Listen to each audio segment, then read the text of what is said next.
drop-off in the last 2 weeks? Just execution. It's not the play calling. It comes down to the players on the field. It don't matter what Coach Mess calls. We just got to execute as players. And I feel like at times we've been consistent. We've been having explosive plays, but it's not there every play. So I feel like we got to get better at practice, and it starts with the players. How important is this bye week for you guys then? It's important because we got to look ourselves in the mirror and identify who we are as a football team. We want to be a physical smash mouth football team on offense, defense, and special teams. So I feel like this bye week is going to get us back to dominating the details and working on the fundamentals and just seeing who we are as a football team again. James, what have you seen from Joe Irvin that's allowed him to get on the field? It all started in fall camp. He's producing, making the plays that came to when he got his opportunities, and he's going to be a good, talented young back in the future. So I love working with him. After the game, you said the plays were there.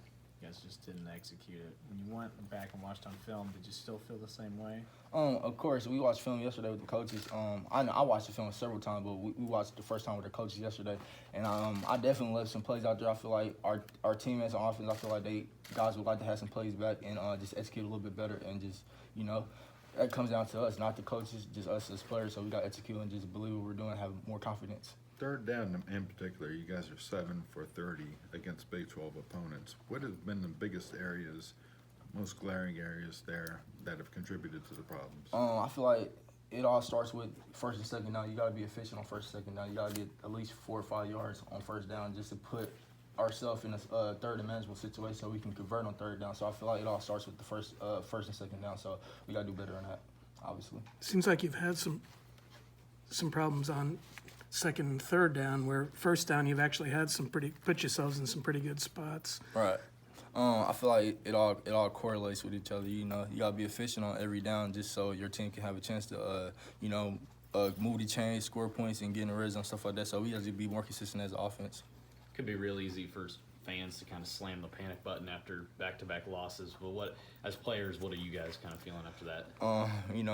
We love our fans, but at the same time, if we got people like jumping off the bandwagon, stuff like that, it doesn't matter because everybody in our program, that's who really matters when it all comes down to it. So we don't really look at stuff like that, look at the outside world. It all happens and all starts with the people that's in the room in the program. So we got to start from there.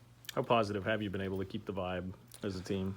I feel like it's a good vibe around the locker room. I feel like nobody's pointing a finger at each other. Everybody wants to fix the problem and be a part of the solution, not part of the problem. And I feel like doing that's a good sign for our football team. And I feel like we can control that as players. You mentioned the issues on the second and third down. Are you guys calling different types of plays on those downs, or what's kind of the issues on? I mean, I don't know exactly, but I feel like it shouldn't matter what we call it, what Coach Mess called. I feel like we just got to execute and be efficient on first and second down. So I feel like we got to get that fixed, and that's like you said, third down is a big problem. You need to be able to convert on those downs. What kinds of things can you do? And I know you mentioned you were kind of hard on yourself with the ball security stuff after the game, but what kind of things can you do just to drill that and work on it in the bye week? I watched those 2 clips several times, and I watched it with Coach Anderson too. Just keeping the ball high and tight, not bringing my elbow up, and I had the tip of the ball covered up, obviously, so I got to do a better job of that and just keeping it where it's secured and not away from defenders. And I feel like those are all things I can control. It's bye week, so we got to work on the fundamentals, and I feel like that's going to be a good thing I can work on this whole week. Where is the confidence at right now in your room?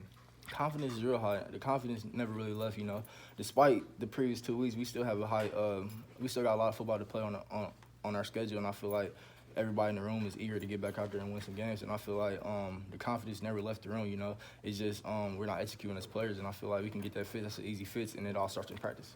I know you guys don't want to use him as much as you have, but have you been impressed with Devin when he has had to punt? Oh, yeah, absolutely. He's putting the ball in some great places, kicking it downfield, not giving the other team able to return it for us, so I feel like he's putting our defense in a great position when we kick the ball. How much does it maybe change your mindset, if at all, just knowing that Jordan's going to definitely miss the next game, if not potentially 2 more games? I mean, it is what it is. It's next man mentality. Obviously, we want him to come back, and he should be coming back real soon. But at the same time, we got younger guys that need to step up, and I need to step up and just take more leadership and stuff like that. So I feel like we got the guys in the room that when somebody goes down, we got somebody that can step up and carry the load until he gets back.